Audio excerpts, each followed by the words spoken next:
So Lewis structures, Lewis theory represents valence dots as electrons. The valence electrons are the ones that are really important in chemical bonding because they're the ones that are on the outside.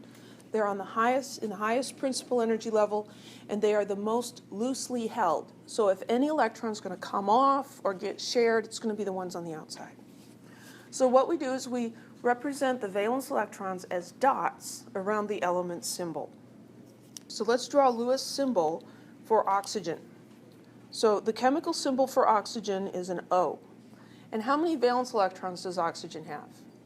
6. 6. So we tell the number of valence electrons by the group number, group 6A. And so what we do is we put 6 dots. Let me get my dot size. So we go 1, 2, 3, 4, 5, 6. 6 dots. It is convention that we put them in pairs, top and bottom, left and right. So there's 4 positions. Exactly where you put them doesn't matter. So if you wanted to draw it like this, that would be fine. If you want to draw it like this, that would be fine. What's not fine? What's not fine is 1, 2, 3, 4, 5, 6, just starting in a circle and going around. That's not okay.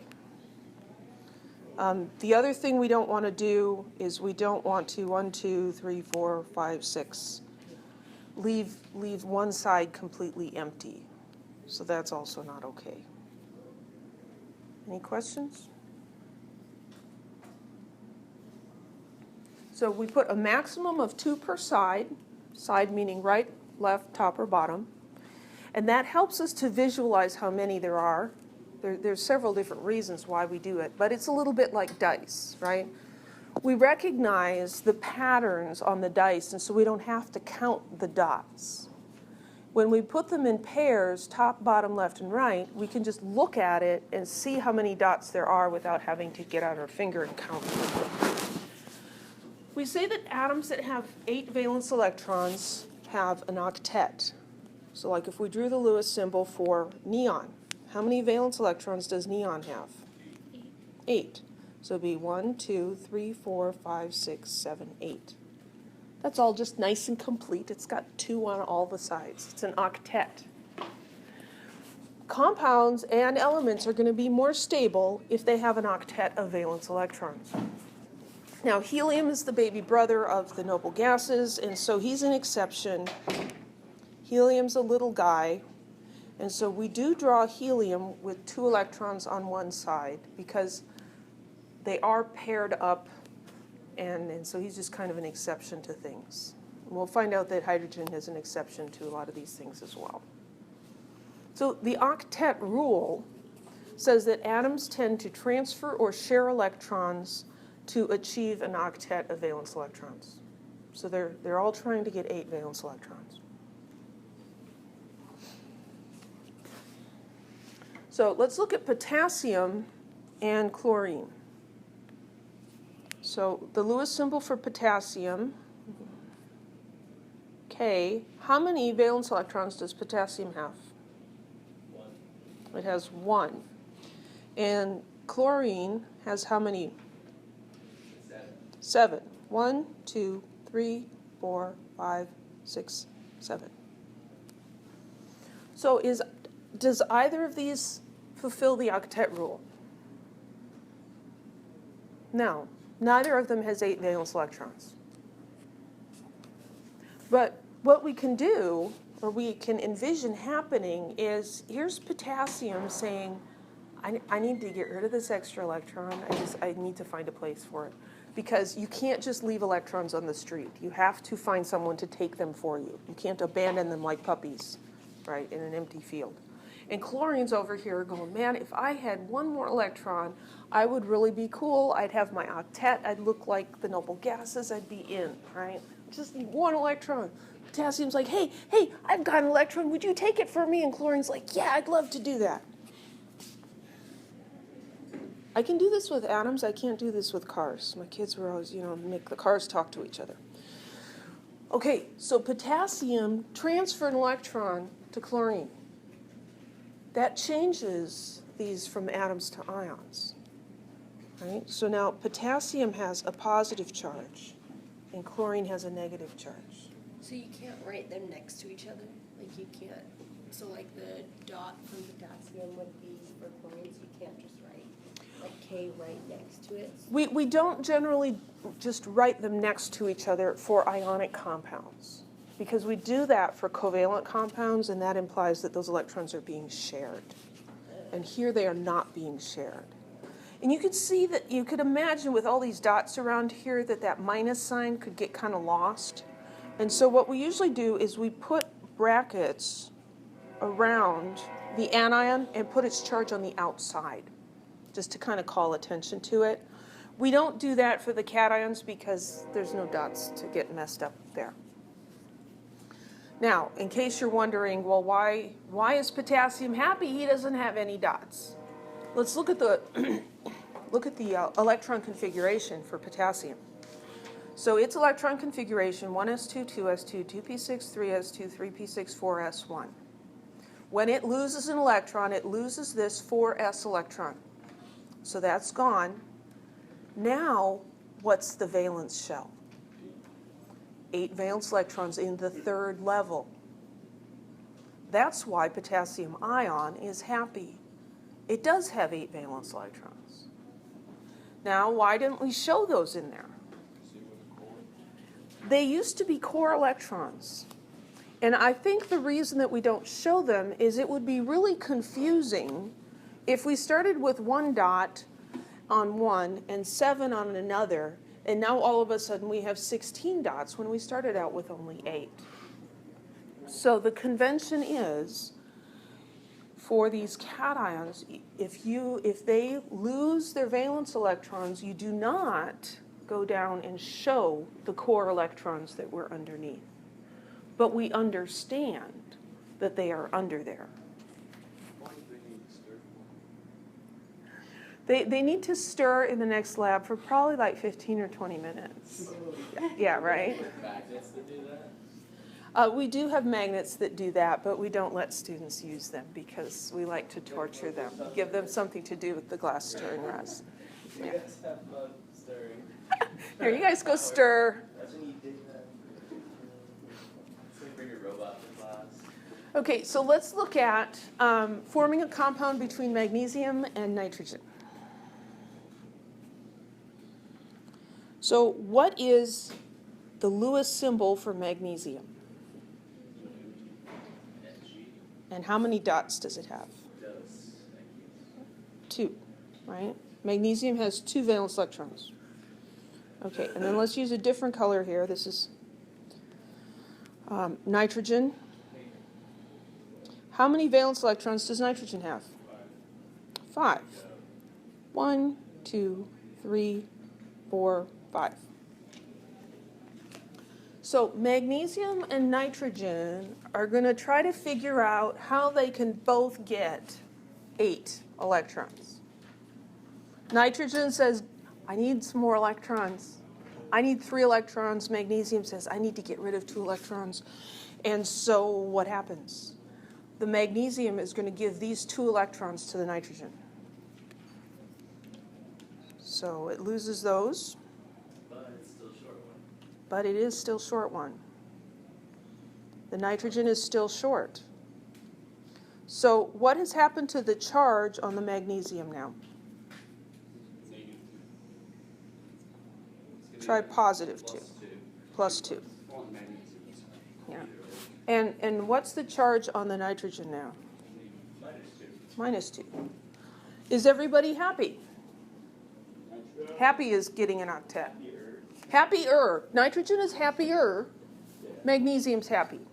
Well, where there's one magnesium atom, there's probably another magnesium atom. Right? So here's this magnesium atom, and he's got 2 electrons that he's trying to get rid of.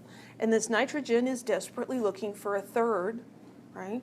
So he's like, hey, can I have one of those? He's like, yeah. Why don't you take both of them? And he says, no, I only want one.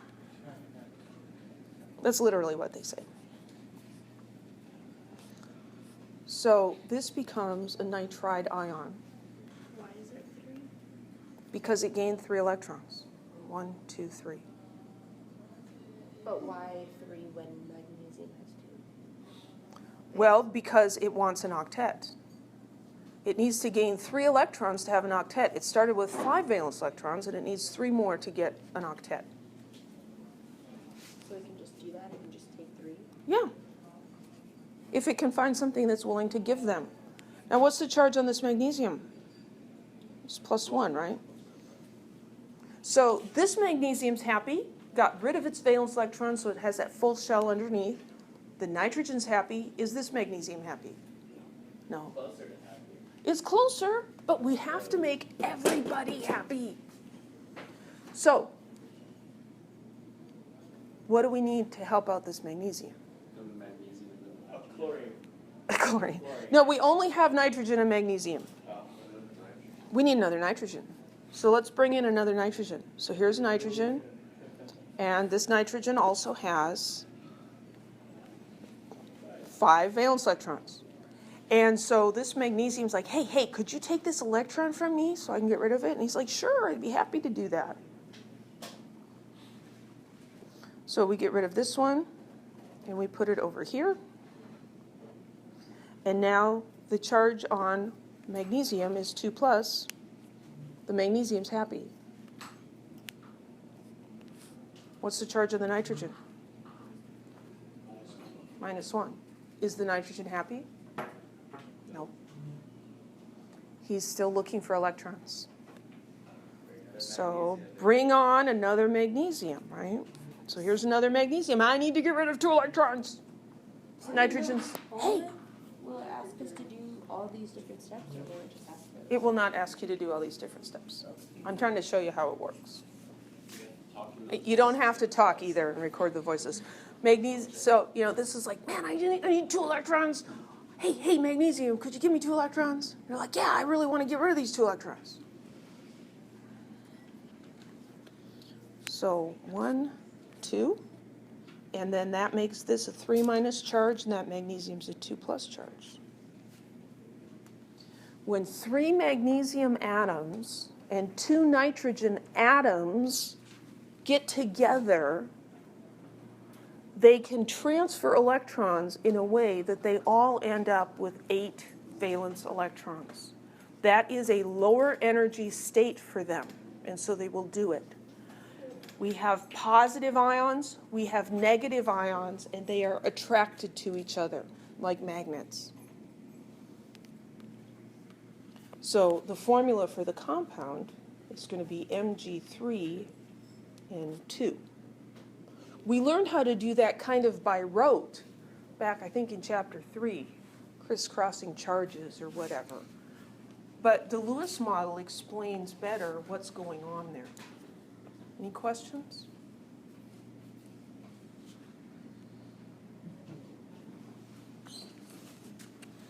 Well,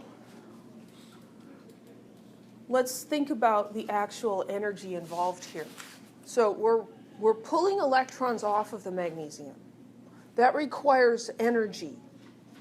So now we're switching from the magnesium and the nitrogen. We're going to look at sodium and chlorine. When sodium and chlorine react, they form sodium chloride. And 411 kilojoules of energy per mole is released. This is an exothermic reaction. Where's all the energy coming from? Well, we've got ionization energy and we've got electron affinity. The sodium is losing 1 electron. We have to put in 496 kilojoules of energy per mole to pull the electrons off of 1 mole of sodium. That's the investment. The payoff is the electron affinity for chlorine is -349 kilojoules per mole.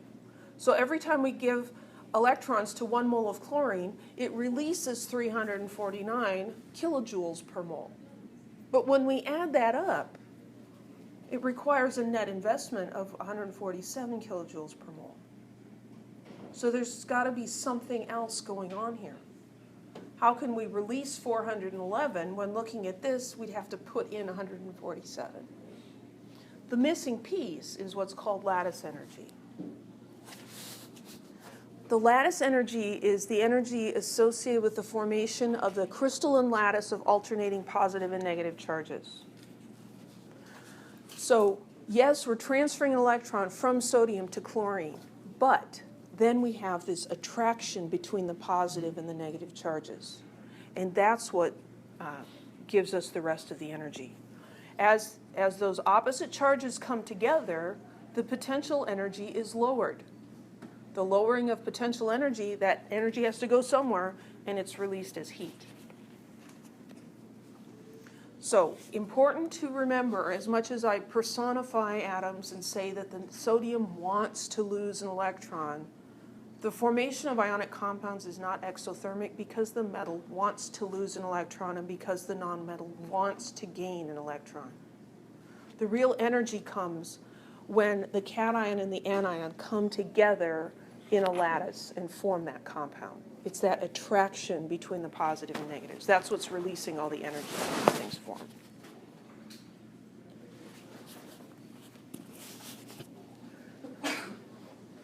So here we have a representation. Sodium ions and chloride ions, they're attracted to each other. And like magnets, they're just going to go and stick together. And when they do that, they're going to release a lot of energy. Any questions?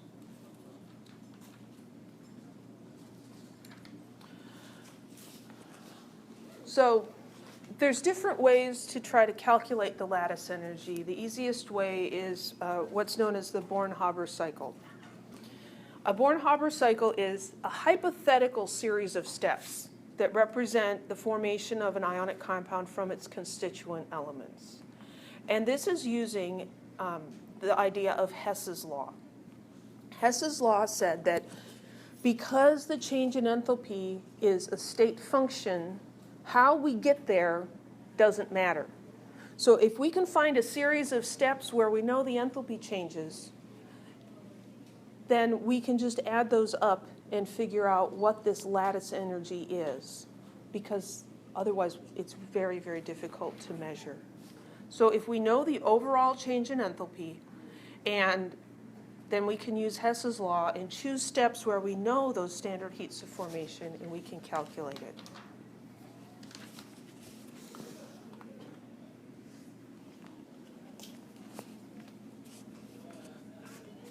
So this is how you would do it for sodium chloride. So here's sodium metal reacting with 1/2 of a mole of chlorine gas to form 1 mole of sodium chloride. The reason we're using this half coefficient is because when we do these sorts of calculations, we're looking at the amount of energy to form 1 mole of the product. And so that's why we sometimes end up with these fractional coefficients. So we can measure the overall enthalpy change.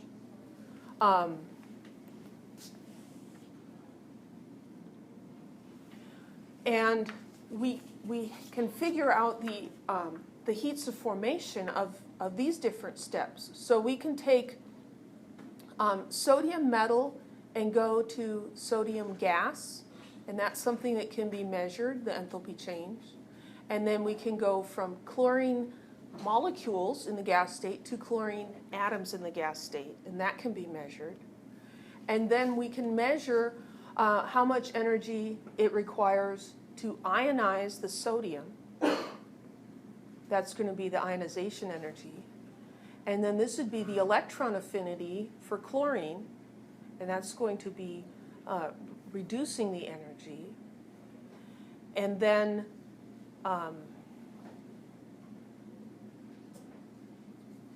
we can see what's happening here with the formation of the crystalline solid from the gaseous ions.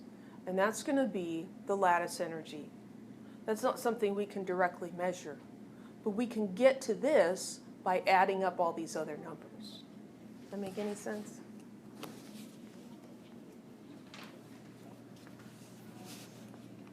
There are trends in lattice energies, and they have to do with ion size and also with ion charges.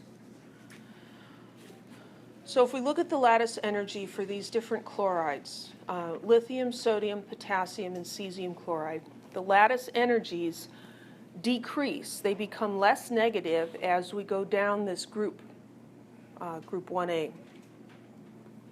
So what's going on there? Well, what's happening is that as we go down, the size of the cation is increasing. A larger cation with the chloride is the same in all of these. These nuclei cannot be closer together. The ions cannot get as close together with the cesium and the chloride as the lithium and the chloride can, because the lithium is much smaller. And so the distance between their centers here is 241 picometers. Between the cesium and the chloride is 348 picometers, because cesium is a larger ion. Well, Coulomb's law tells us that the energy is proportional to 1 over the radius, or the distance between the things. So here the distance is larger, the force of attraction is less. And so we see that the lattice energy is less. Does that make any sense? It's like the magnet on the refrigerator, right? It sticks really nice to the bare fridge. If you try to hold 5 pieces of paper up there, unless you've got a nice strong magnet, it's not going to stick anymore because the distance is too big. A little bit of distance makes a big difference in the force of attraction between the two charges. So as the ion size increases, the lattice energy gets smaller. So cesium chloride is going to release less energy per mole when it forms than lithium chloride is. We also see an effect of ion charge. So here we're comparing sodium fluoride and calcium oxide. And they've chosen these two compounds because the size of these atoms, the sizes of the ions are comparable. And so the distance between the sodium ion and the fluoride ion is 231 picometers. And between calcium and oxide, it's 239 picometers. So R is very similar. The difference is, though, these are +1 and -1. This is +2 and -2. The energy is proportional to the charges multiplied by each other. So this is +1 times -1. That's 1. +2 times -2 is 4. And it's not exactly 4 times as large, but it's close. So trends in lattice energies, we see that the lattice energies are less exothermic as the ions get bigger, and they're more exothermic as the charges on the ions get larger. So again, we have these periodic trend type questions. So this is asking us to arrange these 3 compounds in order of increasing magnitude of lattice energy. And this ordering in, increasing or decreasing messes students up. So in order of increasing magnitude of lattice energy, so we're going from small lattice energy to big lattice energy. That's the order we want.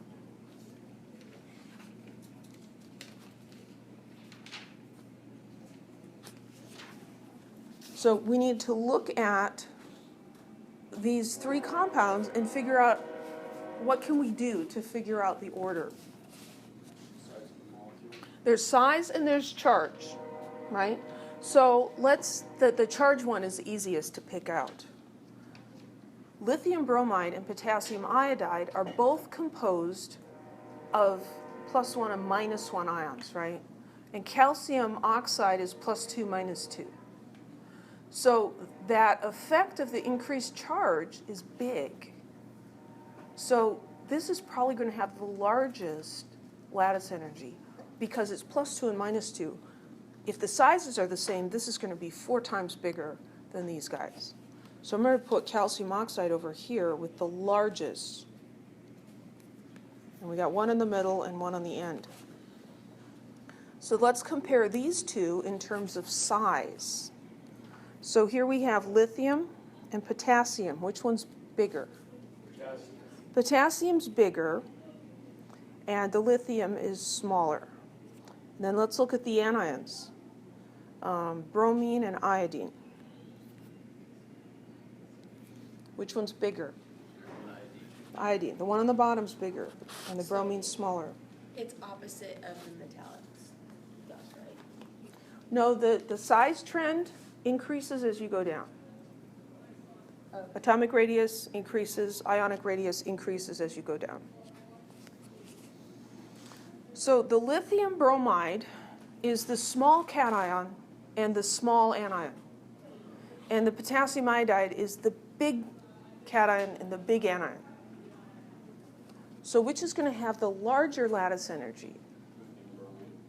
The lithium bromide. Because when they're small, they can get closer together. So lithium bromide will be in the middle, and the potassium iodide will be the lowest. What we're looking at is that the energy is proportional to Q1 over Q2, Q1 times Q2 over R. So if the radius is big, the distance between them is big, if the ions are large, then it's lower energy. If the charges are big, it's higher energy. So this is going to be the highest lattice energy, and this is going to be the lowest. Any questions?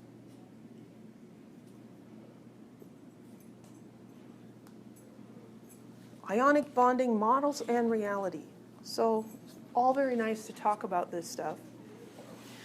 Does this ionic bonding model with the Lewis theory of transferring the electrons, does it actually explain the properties that we observe in ionic compounds? We observe, pardon me? It can, yeah. We observe that ionic compounds have high melting points. The reason that they have high melting points is that the bonds between them are non-directional. If you look at this sodium chloride solid here, the attraction between this sodium ion and this chloride ion is not just between those two. The sodium is also attracted to the chloride on the other side, and the chloride below, and the chloride behind, and the chloride in front. You get the idea? They're all attracted in all directions. That makes that ionic bond very strong. And so in order to melt it, we have to get a lot of heat energy. There has to be a lot of vibration in those ions to get them to break apart. We observe that ionic solids are non-conductive. They do not conduct electricity. In this solid, we have charged particles, but are they free to move around? No, they're stuck. This sodium ion is stuck between the adjacent chloride ions. It can't move. So electricity cannot flow. We do observe, though, that we get conductivity in solutions of ionic compounds. So when we dissolve the sodium chloride in water, now the ions come apart from each other and they're free to move through the water and conduct. We also get conductivity in a liquid. It is possible to melt ionic compounds. You probably don't have the tools needed to do that at home on the stove. You'll burn up your pan before you melt the salt. But you can melt sodium chloride. And when it's molten, it does conduct electricity. Any questions?